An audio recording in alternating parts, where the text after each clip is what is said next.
Un enfant inscrit en apprentissage doit remplir 3 conditions. Il doit avoir au moins 14 ans, le certificat d'études primaires et un contrat de formation en bonne et due forme. Des critères rarement réunis chez les enfants en formation.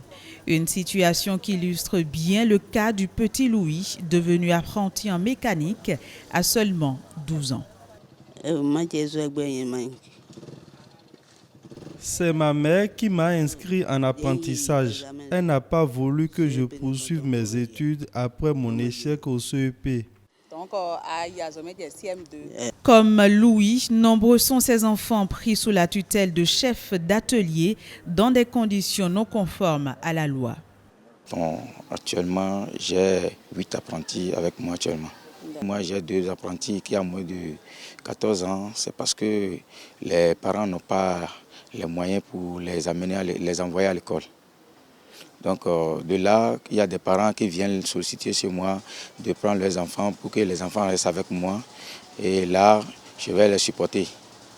En cas de non-respect de ces dispositions, le chef d'entreprise est passible de sanctions.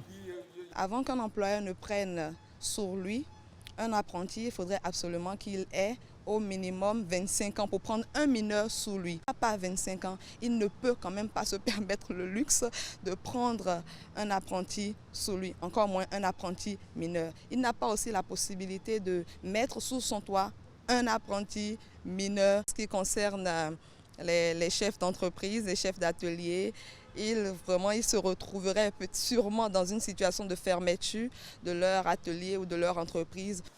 Pour ce qui est des parents qui inscrivent leurs enfants en apprentissage sans réunir les conditions prévues par la loi, le législateur béninois reste silencieux sur de possibles sanctions à leur encontre.